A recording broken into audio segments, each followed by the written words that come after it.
Hey family, what's up?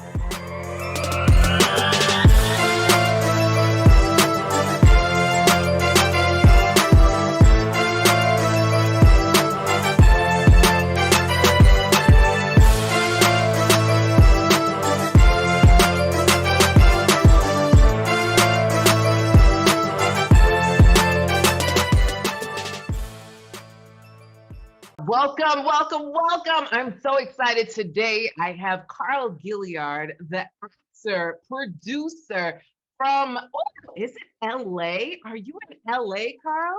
I am in LA. Oh my goodness, so excited. And Carl, you can actually catch him every Tuesday night on BET. What's the name of your show, Carl? Let everybody know. It's the family business. Yeah. I play a character called Brother Minister, and the lead in the show is Ernie Hudson from the Ghostbusters, but also Valerie Pettiford, Darren DeWitt Henson, Lisa Ray's in it, Michael Jai White, and many other people that I'm sure that you recognize. So That is so exciting. Oh man, I love BET. Let me tell you, where would we Me be too. without BET? So congratulations on Thank all you. that you're doing. And I know you also have a digital series on YouTube, 2 Degrees. Yeah. Yes, 2 Degrees. You can find it on YouTube at 2 Degrees, the series. Low concept show, started with a little bit of money, and then we're about to shoot the second season next month. We're going to start the new season. So, but the first season's on YouTube and on Facebook, but YouTube is Oh either man. two Okay. degrees the series, 2 Degrees the series, all one word, YouTube. Yes. Y'all better support Brother Carl. Now, Carl, let's get to it.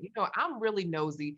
I met Carl on Clubhouse, so I'm really excited that you decided to join me here. We connected on Clubhouse in our Ask a Married Couple Anything group that I do with my husband Andy. And so, Carl, I brought you here because you have a lot of a story. So let's take it back first. Tell us a little bit about your love journey.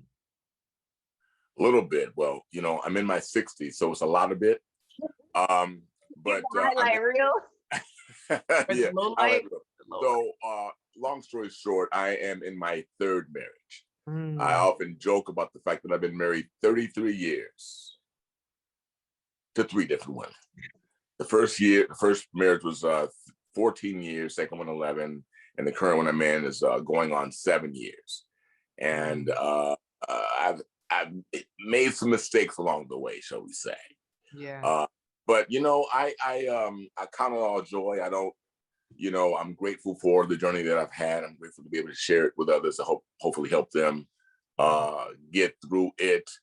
But there were some painful pitfalls along the way, and I can certainly see why a lot of people either have trepidation or have fear because of what's in the air and what people who they know have been through or what they themselves have been through. So it's very tough. But I think perspective is everything and how you deal with it. Mm-hmm. So, okay, being married 3 times, I know many of people that will just give up after the first time, give up after the second time. How did you keep that hope alive, especially for this last marriage? How old were you? Tell us a little bit of that story with this now, the marriage that you are currently so happily in. Well, the first marriage, I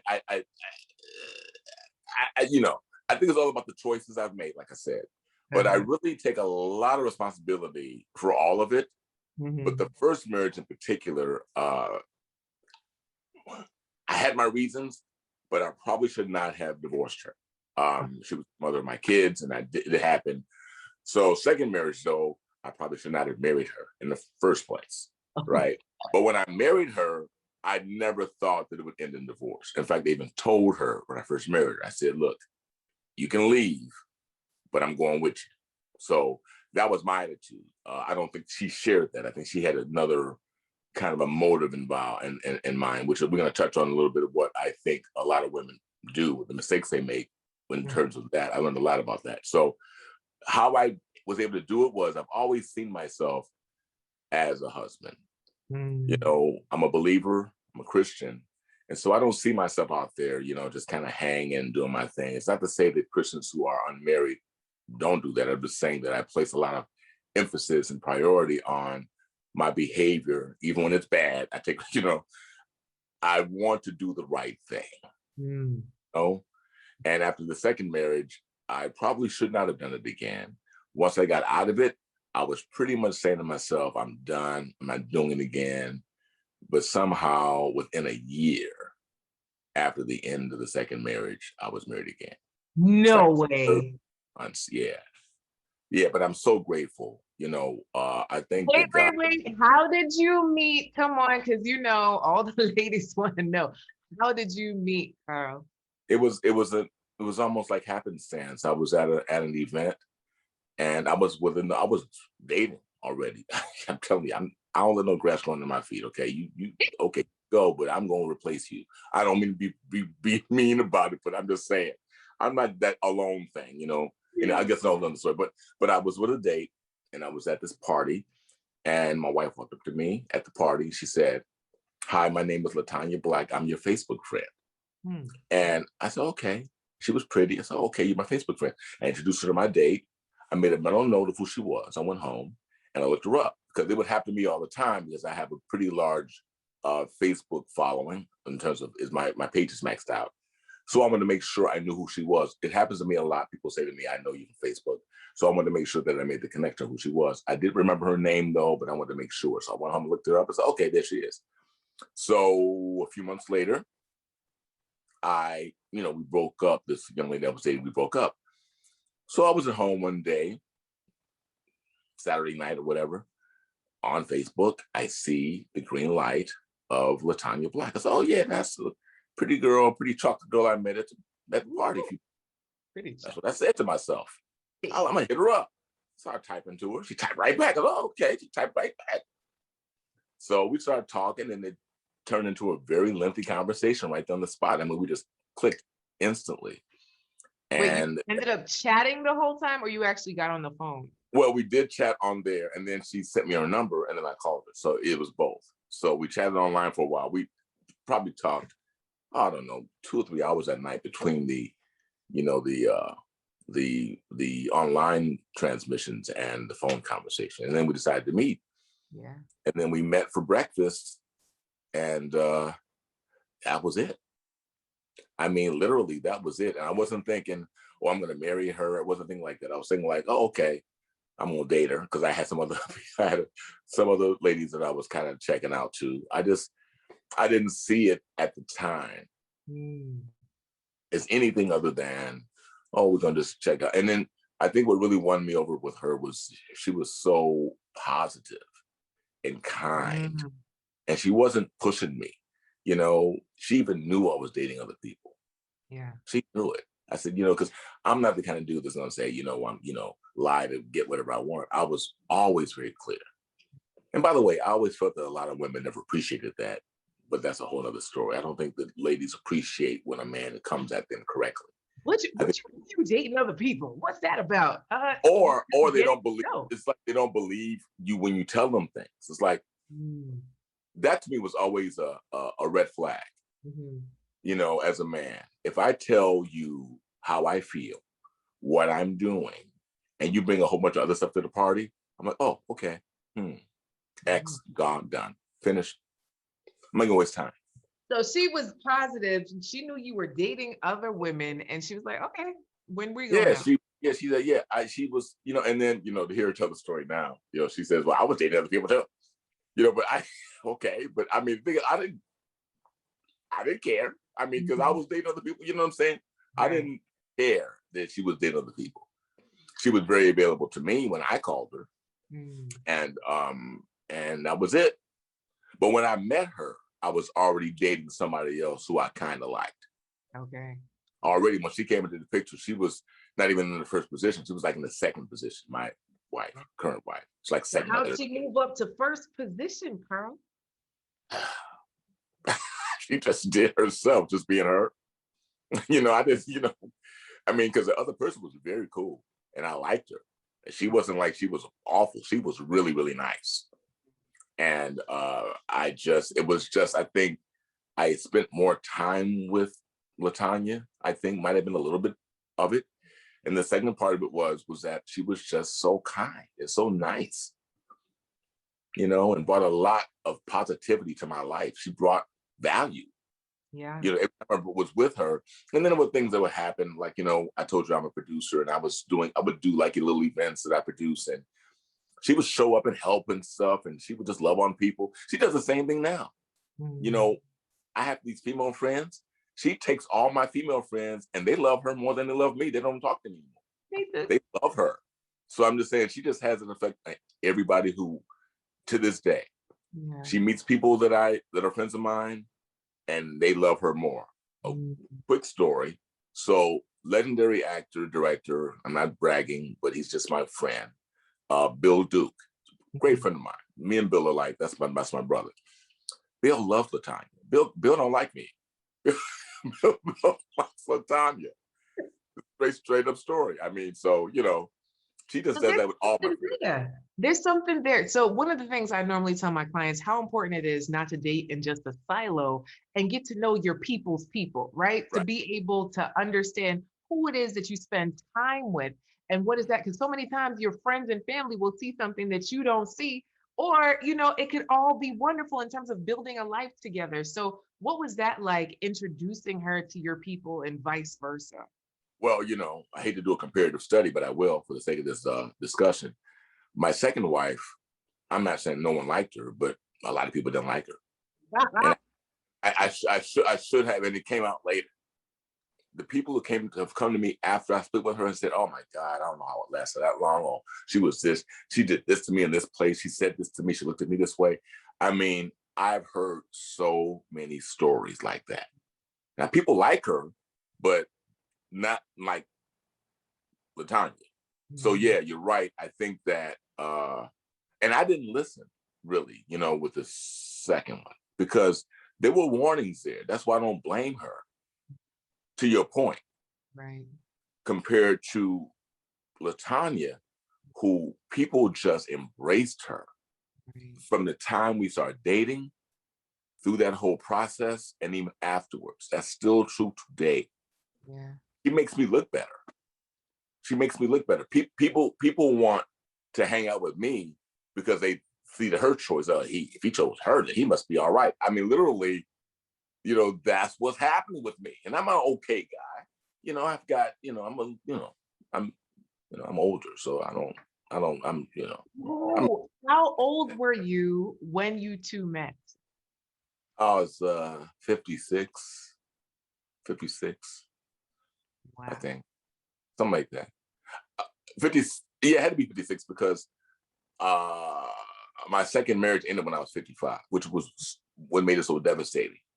Because I never thought I'd be going through and starting all over again at 55. And I remember people were telling me, you know, man, you shouldn't be dating because you ain't got no money. I mean, there were women telling me this.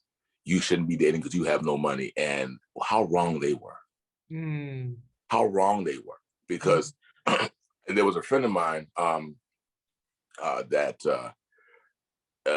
who was mentoring me, a pastor at my church, and I was telling him how I was going to never date again, or I wasn't going to date seriously until I got my financial act together. And I was going on and on. I was lamenting the whole ending of the last thing, the money thing.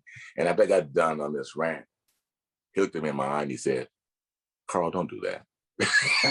You know, and he was right. I listened to him because when he said it, it just really connected to my spirit. And so I just opened up to the possibilities at that point. It was a very pivotal moment for me because, you know, a lot of men feel that way. A lot of men feel that if they don't have enough money to take care of you, and it comes from a really good place. It's not a bad thing that men feel this way, but I think that is kind of distorted and out of balance. Mhm. You know, there's nothing wrong with a woman wanting a man that can take care of them or that makes enough money and that can provide security and all that. It's totally okay. That's God made us that way. But I think that where we're at today is out of proportion, and people are missing out on opportunities because it's not in perspective. You know, so Did you have a car, Carl? a what? Car. A car? Yeah, yeah, I had a car. Okay. Well, Yeah, I wouldn't like that. I wouldn't like busted, you know, no car, you know, didn't no place to live, you know. It wasn't like yeah, it's never been like that, ever. There's no money and then there's no money. You know, I tell my ladies, listen, if you got to pick him up from the bus stop, I don't know. Okay, okay, Carl, you had something going for you. Well, I think You that's to had the a point. car. This is what you call a logical progression of our discussion, because Mm-hmm. it's about purpose. Mm-hmm. I think that my wife saw what I was doing and believed it. Beautiful. She There was some believed it. action steps, though. You were taking action. Yeah, yeah, Right. I'm not a big star in Hollywood, but I'm well known. People know me. Yeah. People who know me. There, a lot of big people know who I am. Mm-hmm. So I think when she saw that, that was attractive, not in the sense that, oh, I can get something out of it, but in the sense that this man is on his job. Yeah. These people wouldn't respect and know him if he wasn't somebody who was a serious force in the business. He just hasn't had his turn yet, And I think that, you hear a lot of women say things like, I'm not here to, what's the word? You know what I'm talking about. I'm not going to train him. I'm not, that's not the word though. Build a man. Build a man. Yeah. I'm not going to build him. I'm not going to, I'm not here to, he got to already come ready. Okay. Right. Well, okay. Well, what do you need you for then? Mm-hmm. What do you need you for? Ooh. I get that, but really? So I think that, and this was what's so great about LaTanya. I had nothing. I had come out this divorce, and I came out worse than before I married this person, which is really, to me, telling about her, by the way. Mm-hmm. How you gonna come into a relationship with less afterward? I had less because of that, you see. And my wife didn't, I'm living in a small apartment. I had a car though.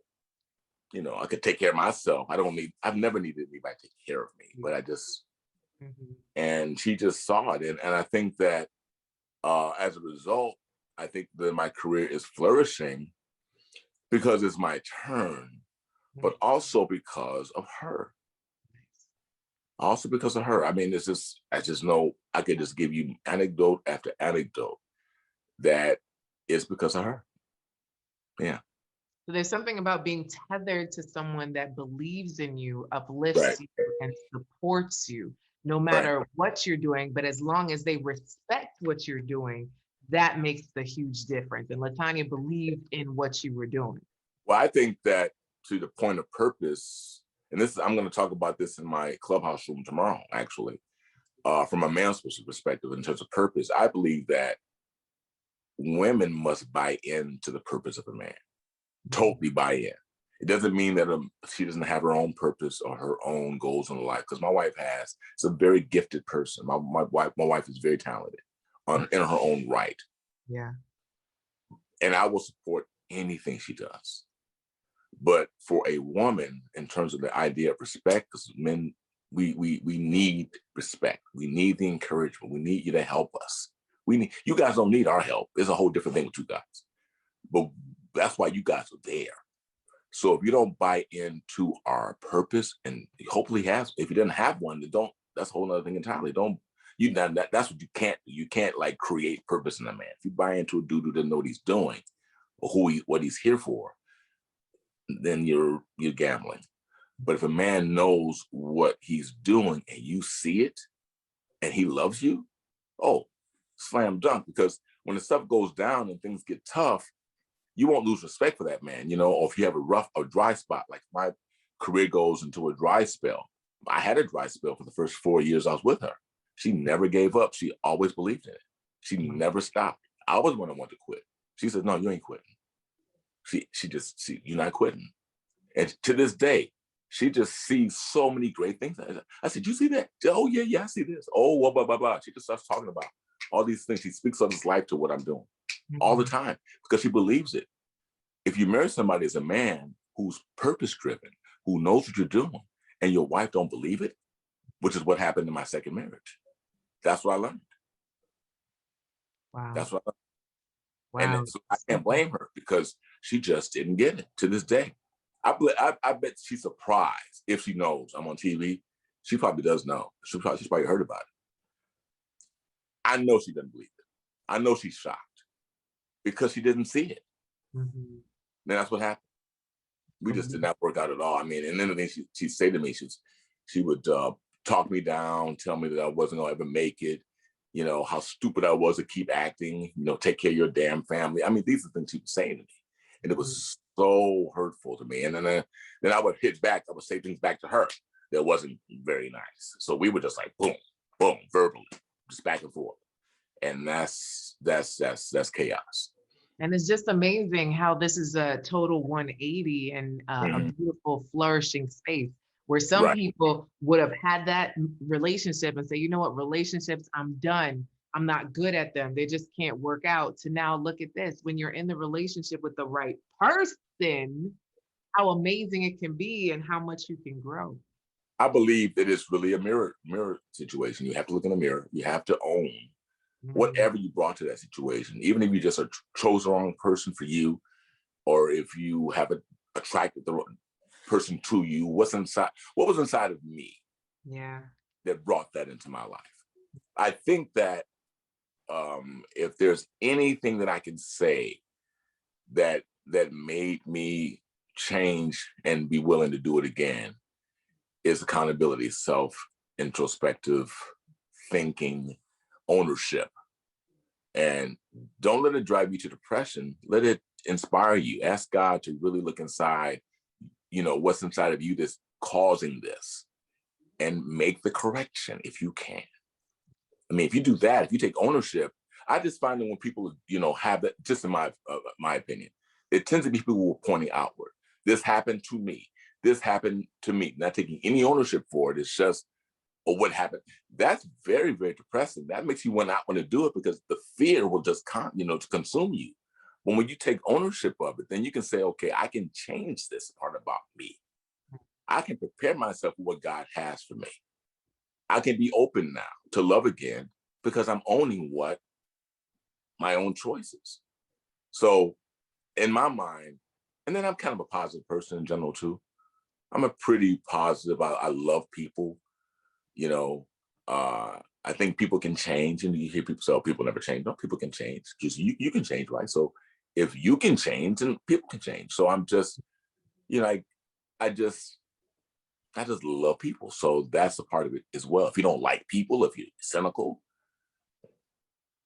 that's a big one, right? So there are many cynics and just people who don't believe the best. And that doesn't really work for many relationships. It can't work. It can't work, because even if in a relationship, if something goes wrong, you can't turn on a dime and think, oh, my spouse now is against me because this happened, or that everything that happens is purposeful. She did this to me on purpose, and so I got to shut it down. Yeah, one thing I often say is, your spouse, your man, your boo doesn't wake up in the morning to say, I'm trying to ruin your day. That is not what they wake up thinking about: coffee, Jesus, going to the bathroom, but they do not think about, how can I ruin your day today? And when we start to believe the best in our partner and that they want the best for us, that dynamic shifts everything. Oh, that's a big deal. And that's what I've been married to people like that, who they thought that I was there to ruin to hear them speak. It was like, oh, I'm there. And it was totally not true. Listen to what people the best way to know about who you're dating, if they're right, is to listen to what they tell you about you. Because you, but you gotta have a realistic self-image. So you got to know the bad and the good. You can't be giving yourself this rose-colored, opinion of who you are. If someone tells you some stuff about you and you say, well, that's not who I am, they're talking about themselves. That's and you got to listen to what somebody tell you about you. Ooh, that's good. Oh, I love it. Yo, Carl, don't give away all the goods. Where can people find you on social media? How can they connect with you to follow your journey? Everything is my name, Carl Gilliard. Well, make sure to catch Carl on BET. Show him some love. Let him know that you found out about him here on this show. But in the meantime, make sure that you subscribe, love, and share. And in the meantime, in between time, continue to love, continue to laugh, continue to live. Until next time, everybody. Bye-bye.